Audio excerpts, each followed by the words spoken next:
show you guys how to remove the battery out of a twin cam Dyna. I've got a Wire Glide 2010. Need to take the battery out because of course we're not riding at the moment, even though the weather is absolutely stunning, which is an absolute pain in the arse. So yeah, I've got to go and remove the battery, put the trickle charger on because I live on a flat and I haven't got electricity in the garage. Have a pain in the arse. Let's do it. Okay, so basically, one Dyna Wire Glide. Your right hand side, this is where your battery is behind here. And your left hand side, behind this cover here, this is where your main fuse is. So there's a 40 amp fuse, is the biggest orange fuse in there. I'll show you in a second. Okay, first thing you need to do before you do anything, make sure you've got your key fob on you, which I don't have.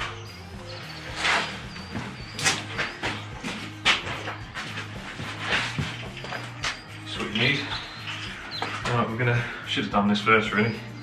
This literally just pops off. Take this cover off. What we need to do is turn the whole thing on. Wait for that chirp. Take this fuse out. And turn it off. And that's taking the fuse out. Okay, so now we've got the fuse out. Come round to the battery side of the bike. Underneath here, this is where your battery is. Underneath, see a Phillips head. It just needs to be taken out first. So I'll just whip that out quickly. And then literally, you pull out of the bottom and it just lifts off. You've actually got two holes on the top here and they just clip in at the top and then the bottom pushes in. We have just a band here to hold it in place. So just disconnect that. It's actually really important that you always disconnect the earth first, just to avoid the whole thing shorting out. You can either remove these with a Phillips head or a 10mm ratchet, socket, spanner, whatever you got. I prefer to use one of these little mini ratchets, come in really handy for everything, so I'll just do that.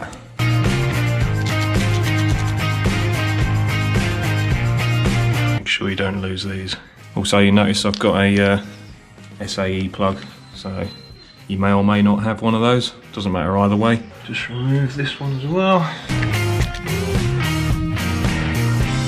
Don't lose that. And then that's it. Make sure your terminals are pulled out the way. Just pull these to the side. Okay, so once you've got your terminals out the way, the whole thing should just wiggle out. And that's your battery. So you can go and put that on charge. Obviously if you've got a SAE adapter on there and you have electricity in the garage, you can literally plug normal trickle chargers or a Harley trickle charger straight into the bike. There's no need to do any of this, but obviously that's why we're doing this today. Just popping the covers back on, just make sure I don't lose anything. And I recommend putting these back into the battery so you don't lose them either. Back in the flat, what I didn't mention actually was that I've actually taken the SAE adapter that I showed you a minute ago. I've completely taken that off the bike. So this is what would normally stay on the bike, and this bit attaches to the battery. You would plug the Harley or any other battery trickle charger. That literally plugs into that, and you can leave it on the bike if you've got electricity in the garage, and you can just plug it in and leave it. But I don't. So what I've done is taken this off the bike. I've also got a Halford's trickle charger, which I've used with other batteries. Same sort of thing. Plug it in. You can either have your standard clips, crocodile clips, or you've got another SAE adapter you can attach to the battery.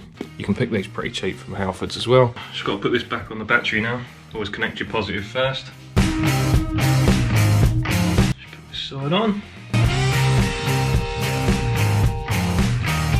Just going to give mine a quick nip up just with a 10mm socket. This goes into here like that. Flip the switch on, and that's your battery charging. Easy as that, anyone can do it.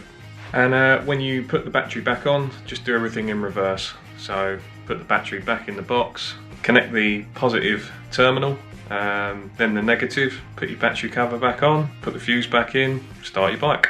Okay, so that's it. This can be done on any motorcycle. Trickle chargers, smart chargers are available from places like Halfords. If your bike's sitting there for a long time, the battery will go flat, so it's worth doing. If you found this video helpful, please like it, send it on to other people. It's going to be a while before we're riding, it looks like, so cheers guys.